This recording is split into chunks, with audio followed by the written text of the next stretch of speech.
অভিজ্ঞ কূটনৈতিক বিশ্লেষক ও লেখক মোহাম্মদ জয়নুল আবেদিনের পিলখানা হত্যাকাণ্ড টার্গেট বাংলাদেশ বইয়ের এই পর্বে ভারতীয় সেনাবাহিনী পূর্ব পাকিস্তানের মজুদকৃত পাকিস্তান সশস্ত্র বাহিনীর সমুদয় অস্ত্র এবং সামরিক যানবাহন লুট করে ভারতে নিয়ে যায়। ভারতীয় গোয়েন্দা সংস্থা অভ্যুত্থান ও পাল্টা অভ্যুত্থানে ইন্ধন জুগিয়ে প্রতিরক্ষা বাহিনীর বহু সৈনিক ও অফিসারকে মৃত্যুর মুখে ঠেলে দেয়। সজীব ওয়াজেদ তথাকথিত এক গবেষণাপত্রে দাবি করেছেন, বাংলাদেশ সেনাবাহিনীর নিয়োগপ্রাপ্তদের ৩৫% নাকি মাদ্রাসায় শিক্ষা নিয়ে এসেছেন। বাংলাদেশ সশস্ত্র বাহিনী ভারতের চক্ষুশূল। ১৯৭১ সনের ১৬ ডিসেম্বর পাকিস্তান সেনাবাহিনী আত্মসমর্পণের আগেই ভারত বাংলাদেশকে পদোন্নত করার সব প্রস্তুতি সম্পন্ন করেছিল। একই উদ্দেশ্যে ভারত বাংলাদেশ সশস্ত্র বাহিনীর ভ্রূণ হত্যার ক্ষেত্রে প্রস্তুত করে রাখে। কারণ ভারতীয় নীতি নির্ধারকদের এই দূরদৃষ্টি ছিল যে তাদের আধিপত্যবাদী আগ্রাসন ও অখণ্ড ভারত প্রতিষ্ঠার পক্ষে বাংলাদেশ সশস্ত্র বাহিনী চরম বাধা হয়ে দাঁড়াবে। বাংলাদেশে পেশাদার সশস্ত্র বাহিনী গঠন ও লালন প্রতিহত করার উদ্দেশ্যে ভারত ১৯৭১ সনের নভেম্বর মাসে ভারতে আশ্রিত প্রবাসী বাংলাদেশ সরকারকে এক অসম আত্মহত্যাসম চুক্তি স্বাক্ষর করতে বাধ্য করে। এই চুক্তির দুটি শর্ত ছিল সশস্ত্র বাহিনী সংক্রান্ত। এসব শর্তে বলা হয়: ১.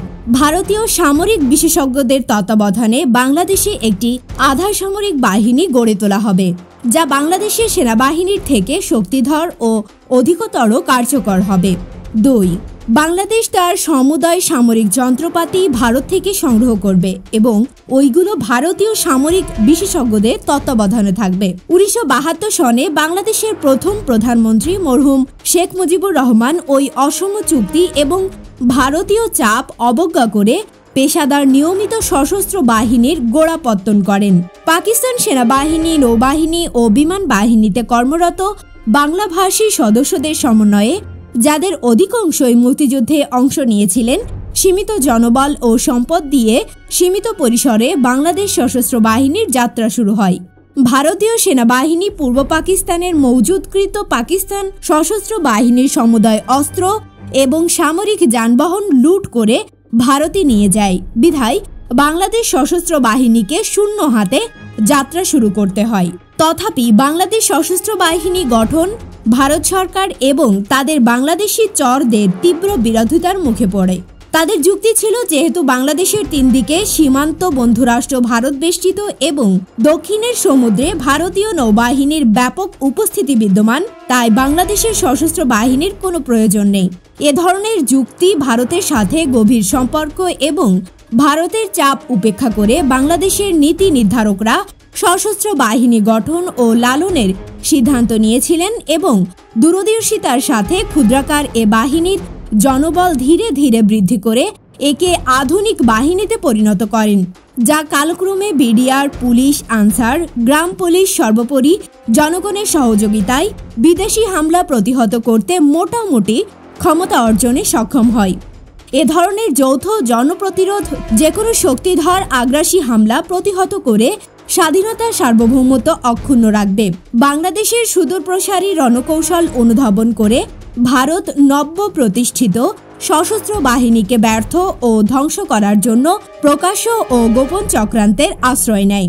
বাংলাদেশ সশস্ত্র বাহিনীকে ভেঙে দিয়ে ধ্বংস করার উদ্দেশ্যে ১৯৭৫ সনের মধ্য আগস্টে ভারত জঘন্য ও দুঃসাহসিক ষড়যন্ত্র বাস্তবায়নের অপচেষ্টা চালায়। সৌভাগ্যবশত ওই চক্রান্ত অঙ্কুরেই বিনষ্ট হয়। ১৯৭৫ সনের ১৪ আগস্ট নোয়াখালী জেলার রামগতি থানাধীন তোরাবগঞ্জের চরাঞ্চলে ভারতীয় বিমান বাহিনীর একটি হেলিকপ্টার বিধ্বস্ত হয়।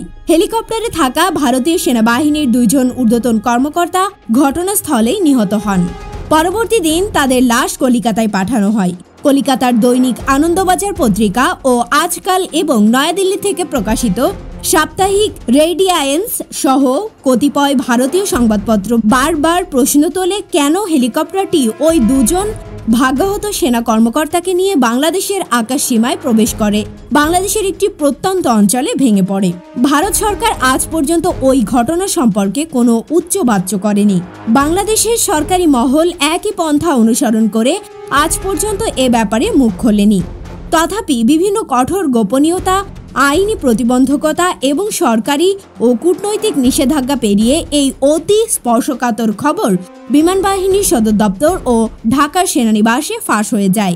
এতে বলা হয় যে বাংলাদেশের প্রতিরক্ষা বাহিনী ভেঙে দিয়ে একে আগরতলাস্থ ভারতীয় সেনাবাহিনীর কমান্ডের অধীনস্থ করার একটি গুরুতর ও স্পর্শকাতর চুক্তির কপি নিয়ে ভারতীয় সেনাবাহিনীর 2 জন ঊর্ধ্বতন কর্মকর্তা হেলিকপ্টার যোগে ঢাকায় আসেন। অন্যান্যর মধ্যে তৎকালীন সেনাবাহিনীর প্রধান ওই চুক্তিতে স্বাক্ষর করেন। এরপর হেলিকপ্টারটি সেনা কর্মকর্তা দ্বয়কে নিয়ে আগরতলায় যায়। চুক্তি স্বাক্ষরের বিষয়টি সংশ্লিষ্ট ভারতীয় কর্মকর্তাদের অভিহিত করে হেলিকপ্টারটি কর্মকর্তা দ্বয়কে নিয়ে আগরতলা হতে কলিকাতার পথে যাত্রা করে। ইতিমধ্যে বিষয়টি যেহেতু এয়ার হেডকোয়ার্টার্স ও ঢাকা সেনানিবাসে ছড়িয়ে পড়েছে, তাই সশস্ত্র বাহিনী ও দেশ রক্ষার তাগিদে দেশপ্রেমিক বিমান বাহিনী হেলিকপ্টারটিকে ভূপাতিত করে এই গভীর চক্রান্তটিকে ব্যর্থ করে দেয়। দৈনিক সংগ্রামে অতি সম্প্রতি একটি দুর্দান্ত স্পর্শকাতর তথ্য প্রকাশিত হবার পর ভারতীয় দূতাবাস কিংবা বাংলাদেশ সরকার এ ব্যাপারে কোনো প্রতিক্রিয়া ব্যক্ত করেনি। অন্যদিকে আমি আমার রচিত বিডিআর ম্যাসাকার টার্গেট বাংলাদেশ শিশু গ্রন্থে দৈনিক সংগ্রামে প্রকাশিত তথ্যটি উদ্ধৃত করেছি। গ্রন্থটি ডিজিএফআই, ভারতীয় দূতাবাস সহ বিভিন্ন মহলে পাঠানো হয়েছে, কিন্তু কোনো মহল থেকে এ বিষয়ে প্রতিক্রিয়া কিংবা প্রতিবাদ আসেনি। এর মানে হলো দৈনিক সংগ্রামে প্রকাশিত তথ্যটি যথার্থ ও সঠিক। নোয়াখালীতে যে একটি ভারতীয় হেলিকপ্টার বিধ্বস্ত হয়েছিল তা ওই সময়কার ঢাকার দৈনিক পত্রিকায় এসেছিল, কিন্তু কোনো বাড়তি মন্তব্য বা কারণ বলা হয়নি। উল্লেখ্য যে ওই সময়ে বাংলাদেশের সংবাদপত্রের কোনো স্বাধীনতাই ছিল না। 4টি দৈনিকই ছিল সরকারি নিয়ন্ত্রণে। সম্ভবত এই কারণেই ভারতীয় হেলিকপ্টার বিধ্বস্ত হবার খবর প্রকাশিত হলেও এর কারণ প্রসঙ্গে কিছুই বলা হয়নি কিংবা তদন্তও অনুষ্ঠিত হয়নি। ঠিক এর পরদিন শেখ মুজিব নিহত হবার কারণে বিষয়টি একেবারে ধামাচাপা পড়ে যায়। অন্যথায় হয়তো এ নিয়ে লঙ্কাকাণ্ড ঘটে যেত। ভারতের জন্য এই জঘন্য খেলা ব্যর্থ হবার পরেও বাংলাদেশের প্রতিরক্ষা বাহিনীর বিরুদ্ধে ভারতীয় চক্রান্ত থেমে যায়নি, বরং এ চক্রান্ত আরও বহু গুণে বেড়ে যায়। একে চিরতরে নির্মূল করার জন্য ভারত তার চরদের মাধ্যমে তথাকথিত বৈপ্লবী সৈনিক সংস্থা নামে একটি সংগঠন গড়ে তোলে। তাছাড়া ভারতীয় গোয়েন্দা সংস্থা অভ্যুত্থান ও পাল্টা অভ্যুত্থানে ইন্ধন জুগিয়ে প্রতিরক্ষা বাহিনীর বহু সৈনিক ও অফিসারকে মৃত্যুর মুখে ঠেলে দেয়। প্রেসিডেন্ট জিয়াকে হত্যার উদ্দেশ্যে উপর্যুপরি 19টি অভ্যুত্থানের পরপরই প্রতিরক্ষা বাহিনীর বিপুল সংখ্যক সৈন্যকে সংগত কারণেই কোর্ট মার্শালের মুখোমুখি হতে হয়। এতদসত্ত্বেও ভারতীয় চক্রান্তের মধ্যে বাংলাদেশ প্রতিরক্ষা বাহিনী আজ শক্ত অবস্থানে থেকে সারা বিশ্বের প্রশংসায় অভিষিক্ত। বাংলাদেশ প্রতিরক্ষা বাহিনী নিজস্ব দক্ষতা, সাহসিকতা, দায়িত্বপরায়ণতা, অনন্য নিষ্ঠা এবং শৃঙ্খলার জন্য বিশ্বব্যাপী গ্রহণযোগ্যতার শীর্ষে অবস্থান করা সত্ত্বেও ভারত তার মশহারা প্রাপ্ত চরদের মাধ্যমে প্রতিরক্ষা বাহিনীর অপ্রয়োজনীয়তা সম্পর্কে প্রচারণা অব্যাহত রেখেছে। আমাদের এক শ্রেণীর চিহ্নিত রাজনৈতিক, বুদ্ধিজীবী, শিক্ষক, ছাত্র সংগঠন, সাংবাদিক প্রমুখ প্রকাশ্যে বিশাল ভারতীয় বাহিনীর বিপরীতে আমাদের প্রতিরক্ষা বাহিনীর কার্যকারিতা ও প্রয়োজনীয়তা প্রসঙ্গে নানা অবাস্তব প্রশ্ন ও যুক্তি উত্থাপন করে। অযৌক্তিক বক্তব্যকে যুক্তি হিসাবে ব্যবহার করে ভারতমুখী এইসব তাবেদার প্রতিরক্ষা বাহিনীর জন্য যে সামান্য অর্থ বরাদ্দ করা হয় তা বাতিল করে শিক্ষা, স্বাস্থ্য, অন্যান্য খাতে ব্যবহারের দাবি তোলে। ভারতপন্থী হিসাবে পরিচিতি একটি দৈনিকের সম্পাদক মতিউর রহমান 1999 সনে প্রকাশিত একটি নিবন্ধে লিখেছিলেন যে ধরাধামে নাকি বাংলাদেশের কোনো শত্রু নেই। শেখ হাসিনার দ্বিতীয় মেয়াদের অর্থমন্ত্রী Abul Mal Abdul Muhith Bangladesh international institute of studies BISS এক সেমিনারে প্রতিরক্ষা বাহিনী তুলে দেওয়ার জন্য পরোক্ষভাবে ওকালতি করেছিলেন।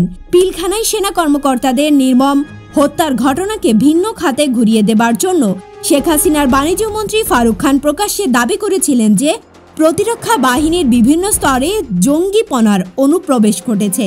শেখ হাসিনার পুত্র সজীব ওয়াজেদ তথাকথিত এক গবেষণাপত্রে দাবি করেছেন বাংলাদেশ সেনাবাহিনীর নিয়োগপ্রাপ্তদের ৩৫% নাকি মাদ্রাসায় শিক্ষা নিয়ে এসেছেন।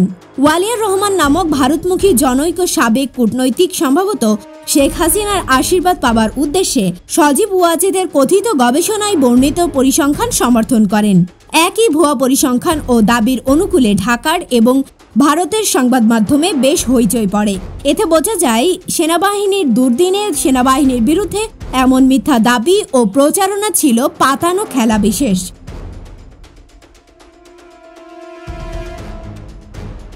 পিলখানা হত্যাকাণ্ড টার্গেট বাংলাদেশ বইয়ের অডিও বুকটি নিয়মিত পেতে চ্যানেলটি সাবস্ক্রাইব করে সঙ্গে থাকুন।